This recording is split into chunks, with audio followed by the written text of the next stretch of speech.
right. So he was 2 years old. And I think everybody's dancing around certain things, but he was shot. And to your knowledge, if you know, where was everybody else? I'm not sure. So how did a 2-year-old pick up a gun and shoot themselves? You should be having a gun underneath a mattress. And then you have your son that's just been shot and you're thinking of hiding a gun in a refrigerator. His 2-year-old son found the gun under the mattress and shot himself. His father was already on probation and he had 3 weapons inside. All right. The court is calling 2023 CR 9773W, State of Texas versus Fabian Lee Cardenas. Can I have parties announced for the record for the state? Allie Jackson for the state. Defense. Sergio Ibarra for Mr. Cardenas. All right. You entered a plea on October 26th to the offense of endangering a child. You pled guilty. Yes, ma'am. According to the plea bargaining agreement, punishment is to be assessed at 2 years in the state jail facility, and the state is opposing your application. Have both parties had a chance to review the PSI report, state? Yes, Your Honor. Defense. Any objections to the PSI report, state? No, Your Honor. Defense. No, ma'am. All right. Any witnesses, state? The state, no, Your Honor. Defense. We do have witnesses, Your Honor. All right. If you'll call your first witness. Okay, I'm going to call Mr. Mentha Hernandez first, Your Honor. All right. All right. Can you raise your right hand for me, please? Do you solemnly swear or affirm the testimony you give with the truth and nothing but the truth, so help you God? Yes. You're going to need to speak up so the court reporter can hear. Yes. All right. You can lower your hand if you'll state your name for the record. Samantha Justine Hernandez. Are you able to hear her? Samantha Justine Hernandez. All right. Defense. All right. So everyone else in the courtroom, I'm going to need y'all to whisper. Defense. You can speak higher. It's okay. So Samantha, how do you know Fabian Cardenas? He's my baby dad. And who is your child? Jason Cardenas. Okay. And how is Kaysen the child that was subject of this case that Fabian has pled on? Yeah. Okay. And do you live with Kaysen? Yes, I do. Okay. And are you his primary guardian? Yes, I am. Okay. And are you also primarily responsible for his health and well-being? Yes, I am. Okay. Now, in speaking about this particular case, have you had an opportunity? Well, please explain to the court, as far as this particular day goes, what happened as far as when you left Kaysen with Fabian? Where did you drop him off? At his house. I dropped him at his house. Okay. And like I said, if you can just be comfortable kind of speaking up a little bit, okay? And at the time, he did live with his mother. Is that right, Fabian? And how were you informed that Kaysen had gotten injured? His sister contacted me. And as far as you know, what did Fabian do as soon as he was aware that Kaysen had been injured? We were just trying to make things. And did he go with him to the hospital? He did. Okay. And had Fabian expressed anything to you in terms of how this entire incident, what it meant to him and how important it was to him? It was just as devastated as me, and he was very concerned about me. And regarding Kaysen, how is he doing now? Jason's doing good. What about his injuries, his physical injuries? They're good. He's healed and everything. Okay. Now, there was a pre-sentence investigation report that was done. I think you had done something of an interview with them, right? Mm-hmm. In that report, you had talked about the fact that he had some trauma, that he had been afraid when he sees guns, things like that. Is that right? Mm-hmm. Okay. Now, regarding that, how have you had a chance to kind of speak with Kaysen about this, figure out ways to help him? Okay. How do you think he's doing in regards to that? He's very good. Okay. A little bit about Fabian and Kaysen's relationship. How would you describe that to the judge? I have a good relationship. Kaysen loves his dad. Okay. And how do you feel that Fabian feels about Kaysen? He loves Kaysen. And regarding your relationship with Fabian, do you all have a good relationship? He does. Okay. Now, one thing that I think is important to at least express to Judge Boyd here is what you feel, if anything, how this has affected Fabian going forward in life. I feel like he wants to make some changes and be better. And in that, what are some examples of ways that you know of? Like, as far as, does he have goals that you guys have discussed? Does he have anything like that? Yes, he's trying to get his studio. And one of the questions that I think almost everybody wants to know about this type of situation is, if Judge Boyd decides to place him on probation, how do you believe he will approach probation? I feel like he will do good because he will be ashamed of everything that he did. Okay. Do you feel that he takes it seriously? Yeah. Okay. Are you asking Judge Boyd to consider giving Fabian probation? I'll pass at this point, Your Honor. State, any Just a questions? few questions. How old is Kason currently? He's 3. And were you aware that Fabian had previously been on deferred for an unlawful carrying of a weapon as a misdemeanor? Okay. And were you aware that when this incident happened, he was on felony probation? Yeah. Were you aware that he had a gun in the house where you were dropping off Kason? You weren't aware?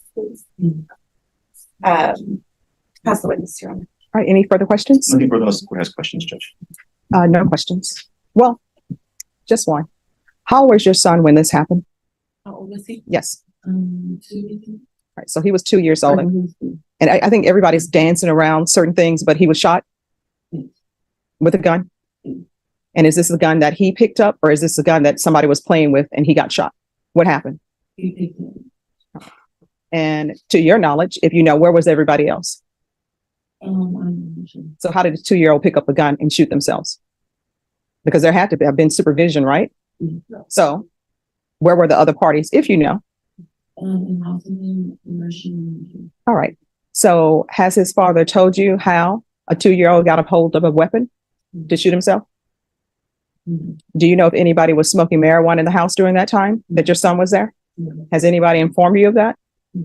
Has his father talked to you about what they were doing in the house? So you don't know what was going on in the house. And throughout this entire time, you never asked about what was going on at the house when your 2-year-old was shot. Okay. All right. Thank you.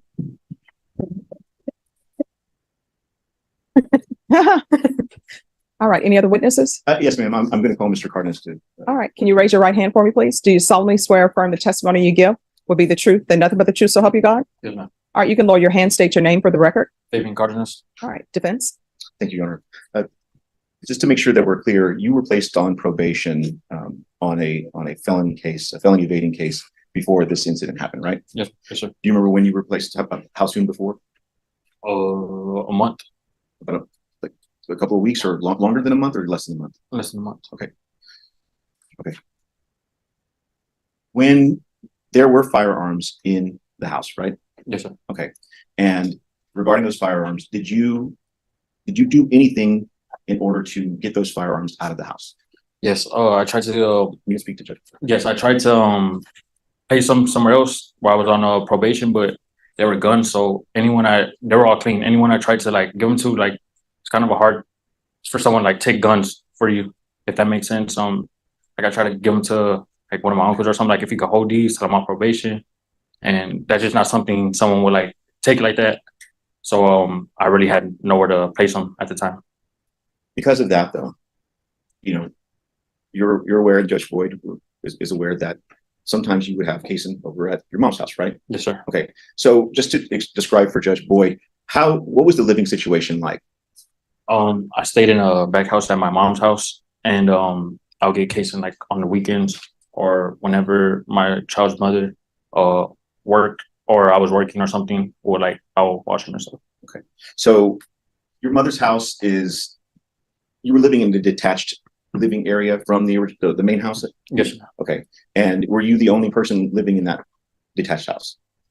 Yes. Okay.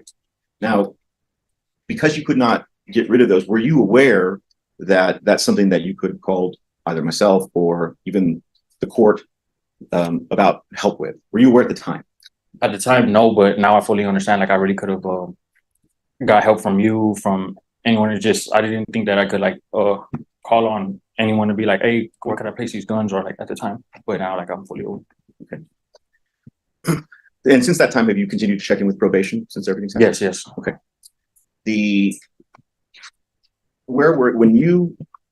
When Kason was shot, as far as the first time that you were made aware, where were you? I was right there around him. I was in the kitchen. Okay. And the shooting took place in the back room or in the back of the house? Where did it take place that you recall? In the back house. It's like a studio. Okay. And regarding where the guns were placed, or that gun was placed, where did you place it? It was I remember we woke up. I had it under the mattress. It was under the mattress, and yeah, that's what it was. What did you put it there? I had it there because I didn't think it'll go inside the mattress and stuff. Was on the phone, turned around for like less than a couple seconds, and then I hear it. Now, you said a couple of seconds. What did this situation teach you about the importance of gun safety? What children can get into? Please describe to Judge Boyd that. It didn't really just teach me. It also like changed my whole life. I look at it all a lot more different, but it teach me for sure. Gun safety. Not that I'm even gonna be around guns, but how it don't none of that mixes up. When you found out that he had been shot, what did you do next? I grabbed him immediately. I started putting pressure on where it grazed him, and I told my sister to call the police, and then I went with him in the ambulance, and I went to the hospital. Was it just you and him, aside from the emergency personnel? Was it just you and him in the ambulance? Yes. Okay. And when you got to the hospital, did you go anywhere else? No. Okay. Eventually, law enforcement showed up there. Is that right? Yes. And did you cooperate with them? I think at the time I was so much stuff was going on. I was just worried about my son. I think I declined. No. I talked to him, but I was really. Did you end up explaining to them the situation there at the hospital? Yeah. Okay. You had just been placed on probation for the evading case, and then this occurs. Now we're asking Judge Boyd to consider placing you on supervision. That way, you can do the things that she requires you to do. Now, after this had all happened, I know it's just been a little while, but what do you have to say to Judge Boyd about how you will do under her requirements of you should she place you on probation? Basically, it's been like more harder on me, like knowing that was the last memory I had with my son. That's probably the last memory he had with me so far since I had like a no contact order. Been on house arrest ever since, and I just want to. When you say it's hard on you, what's hard on you? Knowing like the last memory I had with his last memory with me was like I'm just worried about him. The last memory he had with me is that. Other than like from that incident, I haven't even got to call him. See how I know he always like asks for me and stuff. I know, but still. How does that make you feel? Heartbroken. How do you feel about your son? I love him to death. But you know that your inability to the fact that you didn't ask for help when maybe you could have, as you talked about, like now you know that you can reach out to other people or try to get the court to help you or whatever. But you know that, and you talked about this in your pre-sentence investigation. But because you didn't ask for that help to get that done, he was injured. You're aware of that, right? Yes. Take full responsibility. And how important is that to you? It's very important. I take full responsibility because that was a mistake on my end and it caused a big accident. I was just pay attention. You got a rough childhood growing up, right? Yes. Now that's discussed in the pre-sentence investigation, but having lived that way, what kind of relationship and what kind of parent do you want to be to your son? The opposite of what I had. I want to be there for him, and I just want to. I made mistakes in the past, but I just want to not like try to guide him the best way I can, other than what I grew up in. Do you provide guidance to any other people in your family? Yes. Who? My little brothers and sisters. What parental figures do they have? None, really, just me and my mom. And where's your mom currently? Right now, she's at home, but she's a single mother, so it's just her and my brothers and sisters. I help her a lot. Sisters. I'm the only father figure. And does she have issues with the law, things like that? Yes.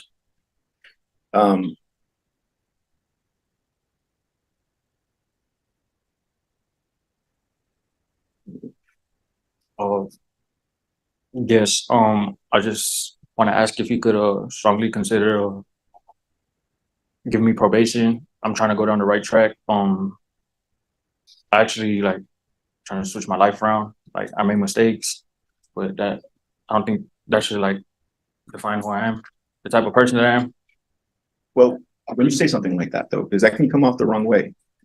And you and I have talked about your life and things like that. Talk to the judge about the goals that you have. What do you want to do to do better? Yeah. Actually, I was before I got on the monitor, I was I actually missed my appointment like the first week. I was getting my driver's license. I finished all my courses and stuff. I was getting my driver's license, and I just was planning on finishing that. And What kind of license?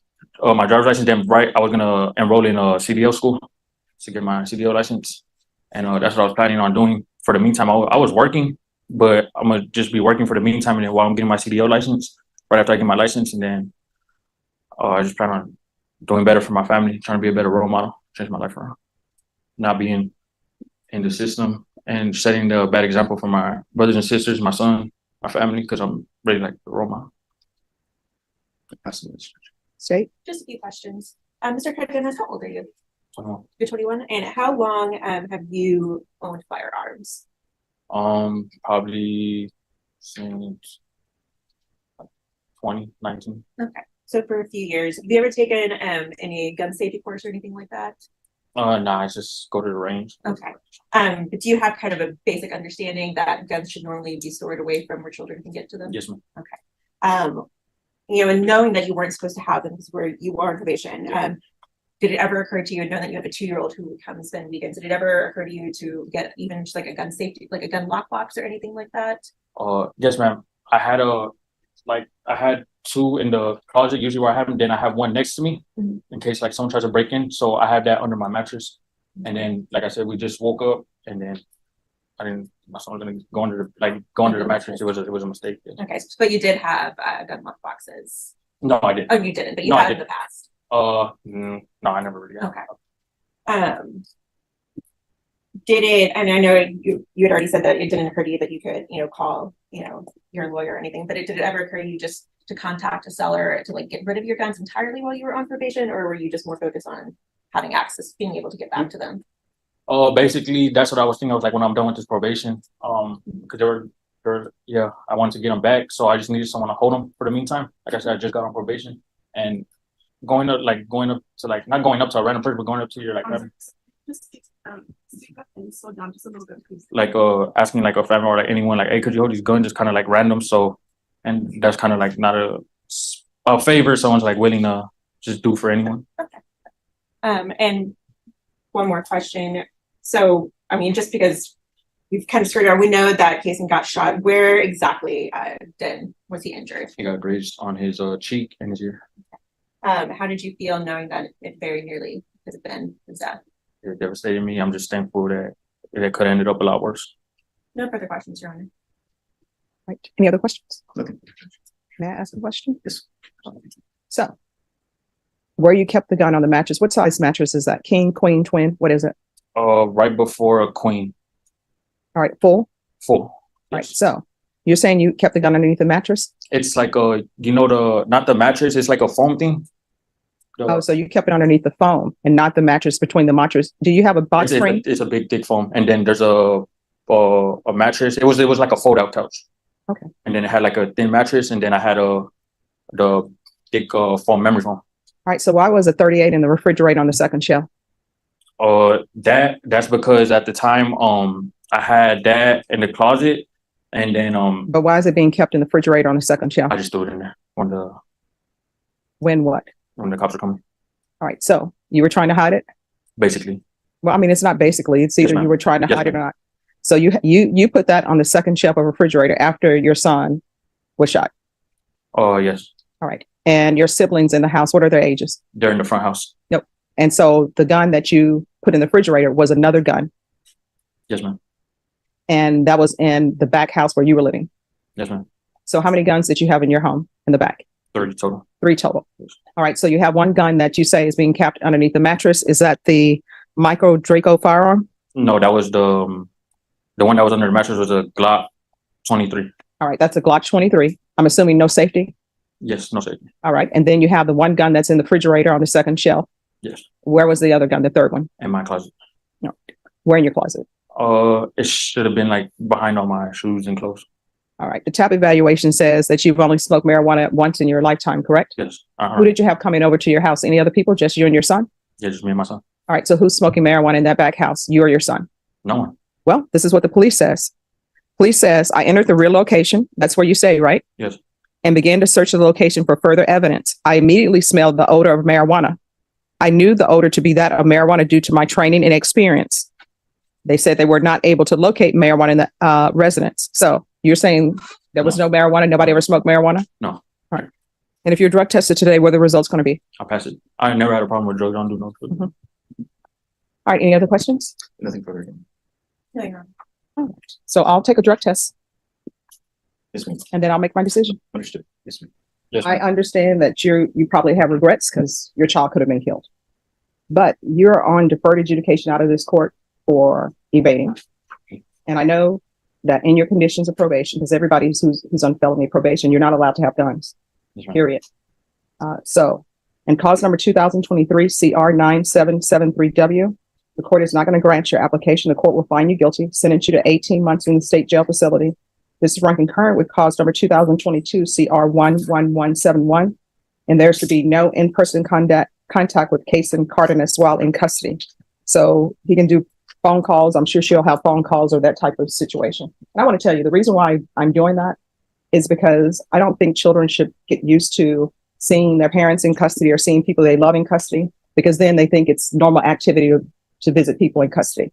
But I don't want your contact with him to be severed. That's why there can always be phone calls. I know at the prison they do video calls as well. And then in cause number 2021 CR 11171, the court did take into consideration the fact that you tested negative. The range of punishment in that case for you is up to 10 years in the prison. But what I'm going to do is as previously stated, I found violation of condition number 1 true. I'm going to sentence you to 2 years in the prison, give you credit for any time served, and this will run concurrent with 2023 CR 9773W.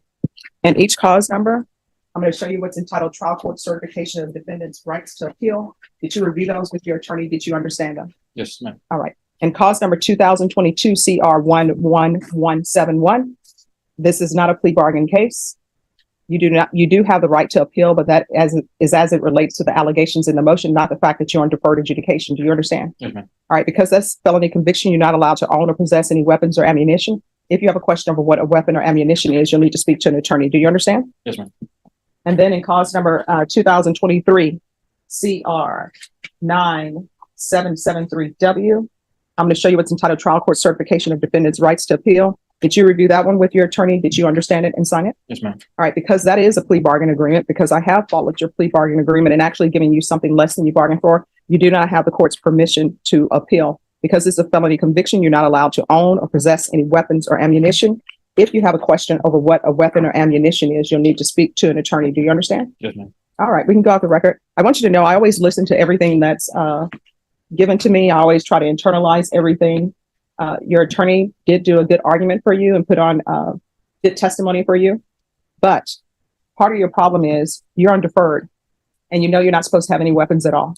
And it would have been easy to have those weapons, take them to a pawn shop, take them wherever. People take weapons to pawn shops all the time. The only caveat to taking a weapon to a pawn shop, which I've never done, but my understanding is you have to be able to show that that's your gun. And that pawn shop has to be a dealer or have their right certification for that. So it's pretty easy to do. But there is definitely no way you should be having a gun underneath a mattress. And then you have your son that's just been shot and you're thinking of hiding a gun in a refrigerator. That's not good. Right. All right. Good luck to you. Thank you. You're welcome. You too.